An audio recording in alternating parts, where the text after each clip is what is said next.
All right, folks, welcome to Cryptocurrencies and Blockchain Technologies course. We are teaching this course in FAU at both undergraduate and graduate level. So you are sitting amongst both undergraduate, mostly seniors, and graduate students. And there are a lot of invited guests today. Perhaps some people are coming in from outside FAU, and there's certain seminar class actually attending the presentation again. So allow me to introduce today's speaker. Carolina Bergman. She received her bachelor's in Global Security and Intelligence Studies at Embry-Riddle Aeronautical University. And then she decided that she wants to be more technical. So she started on a cybersecurity program as a master's student. She began studying blockchains during this time and focused on Bitcoin of the concerns for security. Her studies focused on security challenges of Bitcoin and applying machine learning to information visible on the public blockchain. So she would extract insights from the data. She currently works as a data analyst at True Meridian.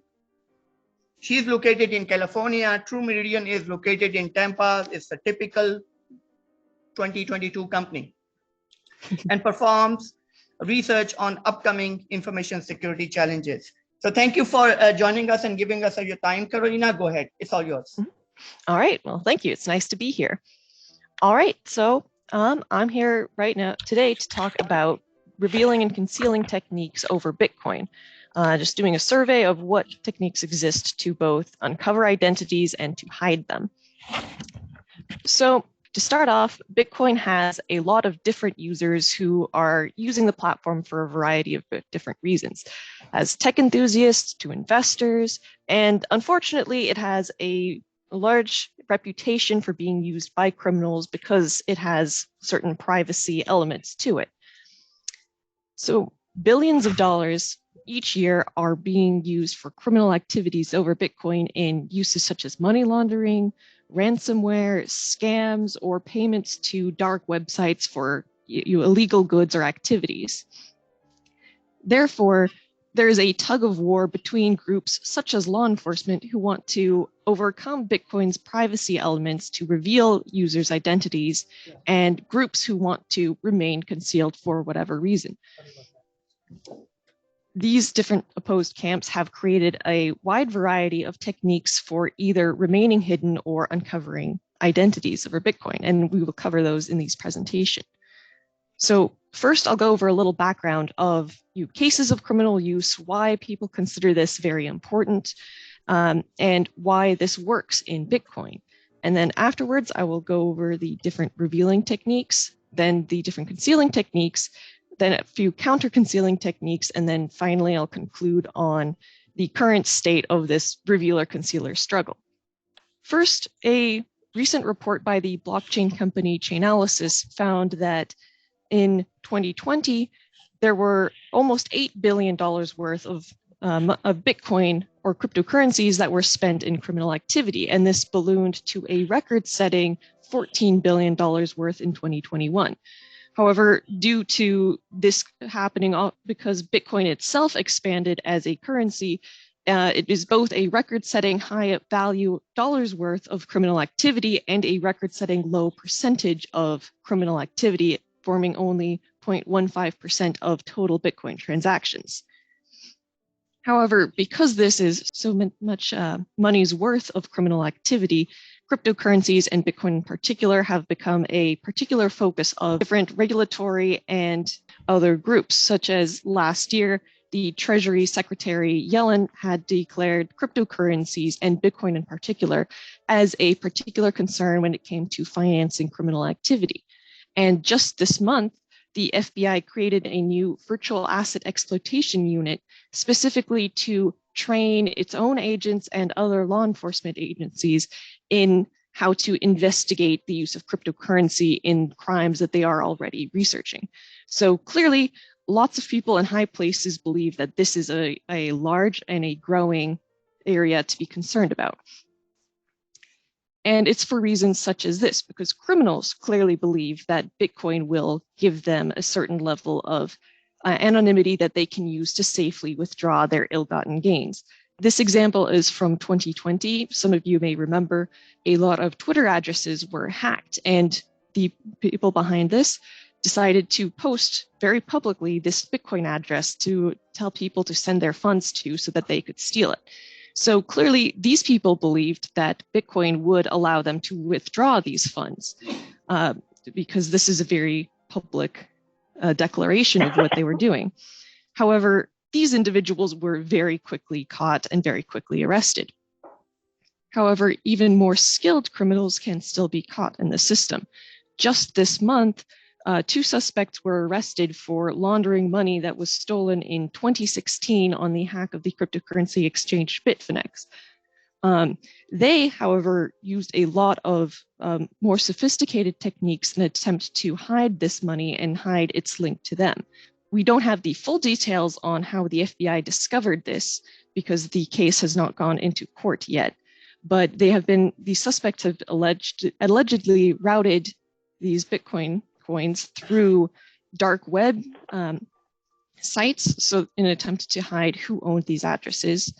They allegedly chain hopped to other cryptocurrencies in an attempt to get even higher security and even further disguise where these coins are going to, and passed coins through multiple fake identities. And yet, as this chart from the FBI shows, that they were able to trace where these coins went and find their most current addresses and link them to individuals. Some examples here are some of these suspects allegedly used this stolen money for purchases for Walmart gift cards, to order Uber rides, etc. And because of this link, investigators were able to identify them and arrest them. So next, we'll go over why this works in Bitcoin.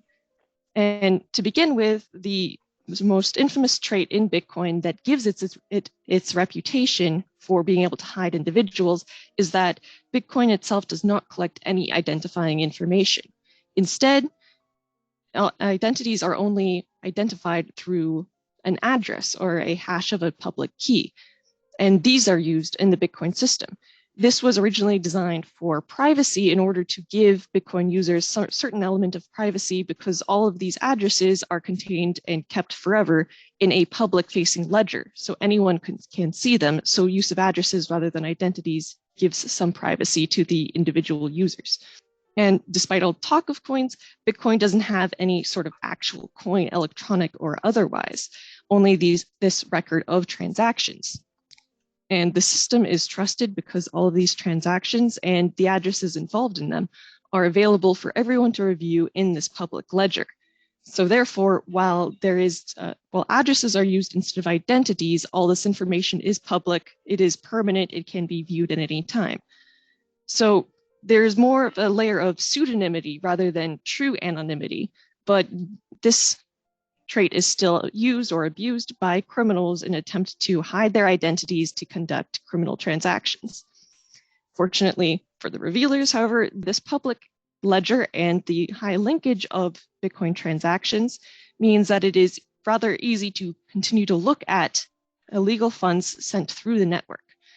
And these systems are linked because each block in a blockchain is linked together by a series of pointers, one block to another, forming the chain that it is named for.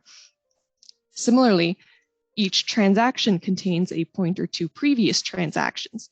And in fact, this is how transactions can, or how an address can prove that it has money that it can spend in a current transaction by pointing to the previous transactions where it received those funds. So in other words, criminals can spend any Bitcoin without putting their address on the chain and pointing to the address where they got the money from. And because the system is permanent and publicly accessible, this gives revealers a strong edge in that they can keep investigating no matter when something occurred. There is no forgetting about a previous criminal activity because it will always be visible and it will always have to be referenced for these coins to be spent. However, that doesn't mean that this tracing is easy because Bitcoin transactions can involve any number of addresses. This specific example has over 100 addresses involved in just the input side, and it could have had a similar number of addresses on the output as well, which could make things very difficult in figuring out who on the input side corresponds to who on the output side. Now, before we jump into the techniques themselves, I want to go over a little bit of terminology. First, I mentioned that there are lots of different types of users involved in this struggle, but for the purposes of this survey or purposes of these techniques, I've just boiled them down to two different camps: revealers who want to uncover real-life identities of Bitcoin addresses, and concealers who want to keep their Bitcoin identity separate from their real identity and therefore remain anonymous. Similarly, these techniques are loosely divided into primary and secondary techniques. Of primary techniques exist sort of over the interaction between Bitcoin system itself and the outer world, such as exchanges, individuals, etc., versus secondary techniques operate entirely within Bitcoin's system and Bitcoin's architecture. So now we'll be jumping into the different revealing techniques, starting with the most obvious of a personal reveal. This is a case where an individual or an entity officially and publicly declares, this is my address, and therefore links that address to their identity. This can be a case such as a person just posting online, this is my Bitcoin address, please send me money. Or this example of an individual who tattooed their Bitcoin address on their arm. They would have a very difficult time attempting to claim that this address does not in fact belong to them. Or it can be a case such as a business that publishes their Bitcoin address because they don't want to hide their method of payment from their customers. They want it to be public. Now, since this information is often on the internet somewhere, it is very difficult to scrub this information from the internet entirely. So this gives an edge to revealers because they can attempt to find any of these linkages at any time, even if it happened long before any criminal activity associated with that address. Next, we'll move to the second most common way of revealing an identity, which is using third-party connections. So Bitcoin does not exist in a vacuum. Often people want to be able to either trade money for cryptocurrency or trade this cryptocurrency for money. And for that, they typically have to go through a third party. In one case, just the basic cryptocurrency exchanges, which is the first location most people go to when they are attempting to get into the Bitcoin network. These third parties are required to gather certain identifying information. And in fact, they'll probably be required to gather even more, be more strict with that as regulation on them increases. Secondly, third parties such as Amazon, etc., that accept Bitcoin will have their own user accounts. So if a user uses Bitcoin over this account, then that Bitcoin address gets attached to their account. And if somebody figures out that these belong to each other, they can then find out which identity is associated with this and de-anonymize the person that way. Next, we'll move on to SideChannel attacks, which is a umbrella term for a bunch of different related techniques which use sort of indirect information in attempts to de-anonymize somebody.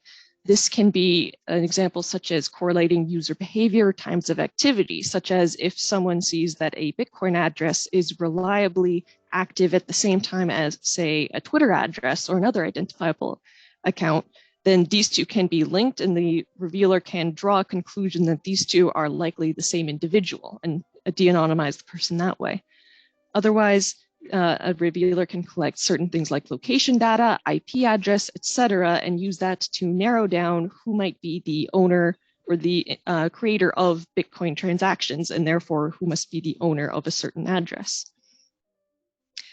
Lastly, a revealer can use network level de-anonymization, which can be tricky to accomplish, but in this is a case where a revealer can see several different nodes in the Bitcoin network itself, and then see as soon as a single transaction arrives to them, it can use the differences in the timestamp of when this new transaction arrives to triangulate which node or which user sent this transaction and use that to figure out, okay, who is the owner of this address that was used in this transaction.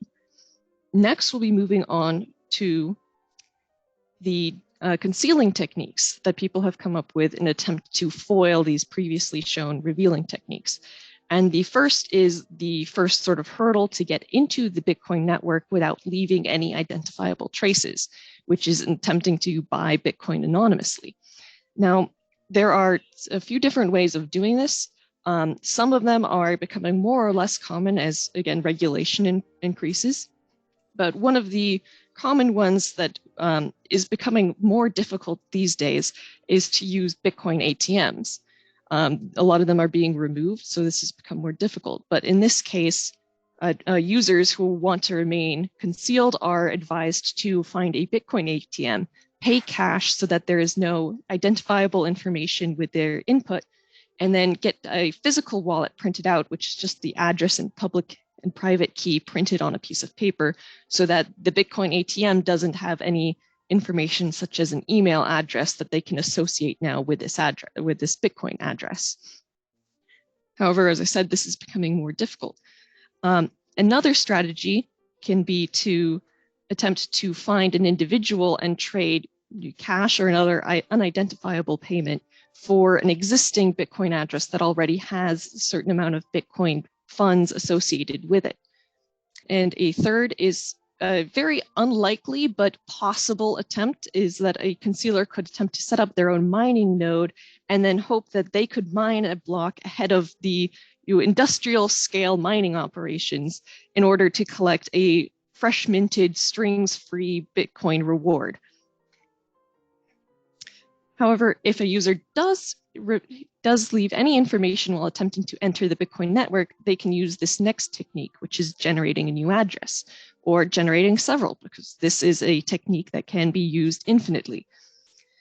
This new address, when it is fresh created, has no links to any previous addresses owned by a certain individual, so it cannot be easily linked with them.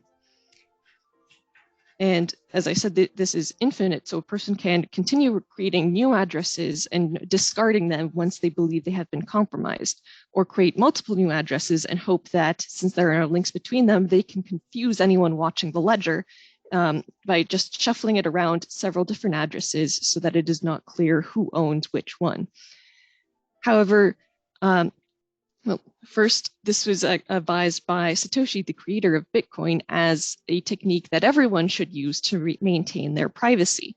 However, studies have shown that most Bitcoin users do not use this capability, and most will happily reuse their addresses, even if it is highly identified with their own real-life identity.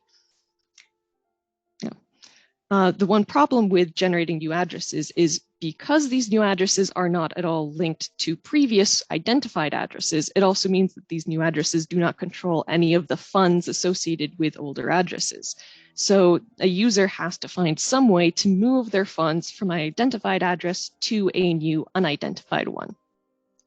And one of these methods is merge avoidance, which is another term for a few different behaviors which attempt to maintain separation between different addresses. One example here is a combined or merged transaction where somebody has to pool funds from two different addresses in order to make a single purchase. In this case, a user who wants to avoid being seen to control both of like address 1 and address 2 might instead attempt to split this into two different transactions. You ask the person they're paying if they would accept two different transactions instead, so that the payment then appears to come from two different unrelated people as opposed to one person making one transaction. A similar case is an attempt to split a single transaction into or this is a case of splitting a single transaction into multiple transactions to hide links between addresses.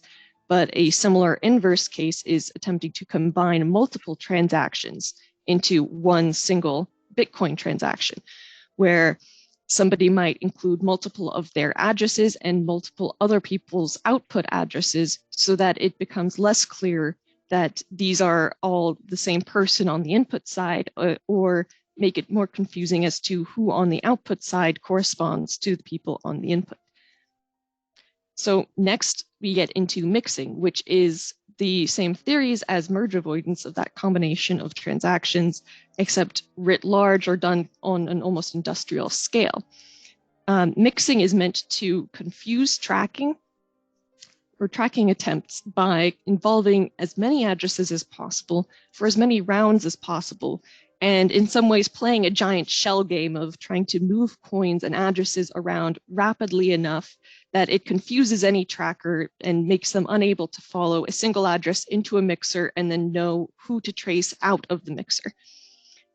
The main weaknesses of mixing is that it relies on having a large amount of addresses to shuffle between. If there are fewer people, it is less difficult to trace a person into and out of, or at least it is much easier to trace every single address involved and then look for any identifying behavior afterwards. So this number of users is called the anonymity pool. And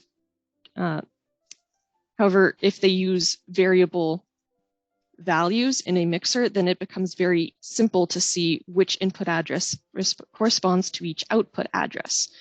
And therefore, most mixers attempt to standardize how much value can go into and out of each transaction so that these numbers can look identical and therefore the addresses can be more anonymous in relation to each other.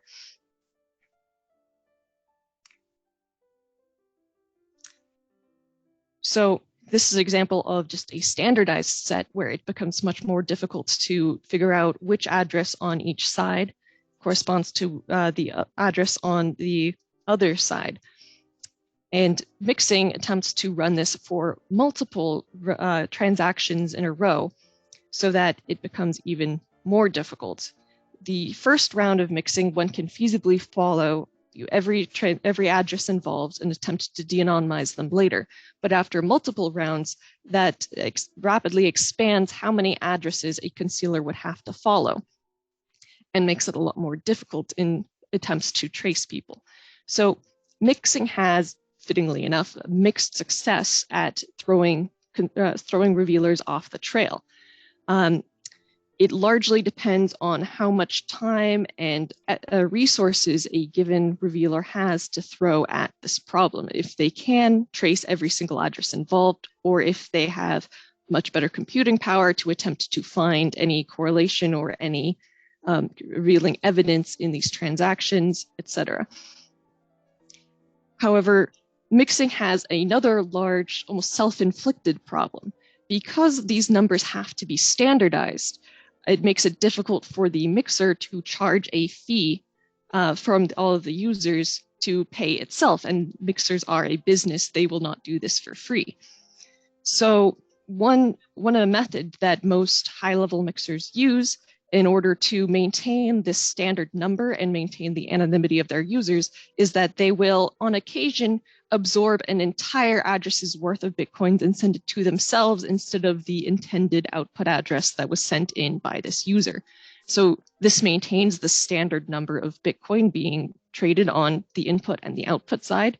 So it's good for the anonymity of most users, but it is very aggravating for that one individual who sent in an address and never got paid back for it. Therefore, most mixers that don't get taken down by authorities are often shut down eventually by a loss of trust from its own consumers due to accusations of theft. Now, for a concealer who doesn't want to do all of this concealing work manually, they can move to privacy-focused wallets. A wallet is just a collection of addresses and often a platform which attempts to perform most Bitcoin functions for the user for a simplified user interface. And a privacy-focused wallet is a wallet platform which incorporates one or more of these existing concealing techniques. There are multiple different wallets out there. It is an ever-changing field, so the individual names can change, but there are examples of wallets that automatically generate new addresses for its users, ones that attempt to combine or split or merge different transactions, either from the same user or combining multiple users together in a not quite form of mixing, but another system that is meant to confuse people tracing them.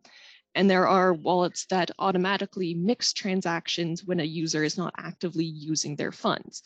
However, those tend to go out of style just because of the fees they charge, and individuals who can use them might return and find their balance rapidly depleted just because of this mixing going on in the background. And there are other services too that wallets can organize just because they control multiple different users' addresses. And some examples are wallets that can route an individual's payments through multiple different dummy addresses before arriving at its intended final destination. So this would also be an attempt to throw off the sort of chain of ownership and confuse anyone trying to trace this payment. The next technique for attempting to hide one's use of Bitcoin or hide one's identity over Bitcoin is a sort of primary technique attempting to hide an individual's connections to any third-party software or any sort of side attacks. And this is the use of Tor and proxy servers or VPNs and other techniques in attempt to hide one's network traffic or to encrypt one's network traffic and to change the point where any Bitcoin activity would be traced back to.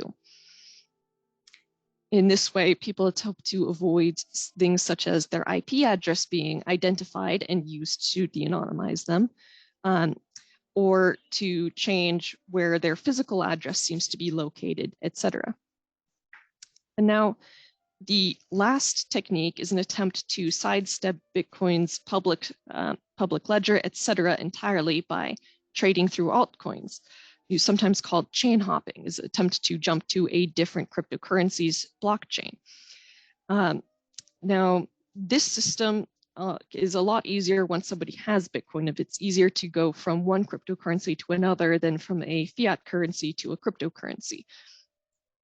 So in this system, a user who owns Bitcoin, who wants to spend in Bitcoin because it is more widely accepted and is going up in value a lot faster, they might attempt to trade some Bitcoin for an alternative altcoin with stronger privacy architecture, such as Monero or any host of other cryptocurrencies designed almost specifically for this purpose, so that the user can then use this altcoin to make their criminal transaction. And then afterwards, they might trade back into Bitcoin because Bitcoin is more widely accepted. So now we finished the revealing techniques and we finished the concealing techniques. And then we're jumping to the set of counter concealing techniques, because so far the revealing techniques have all been primary attempts of they attempt to link a Bitcoin address with something outside of Bitcoin that also contains identifying information, versus a lot of the concealing techniques are secondary techniques, ones that operate entirely within Bitcoin.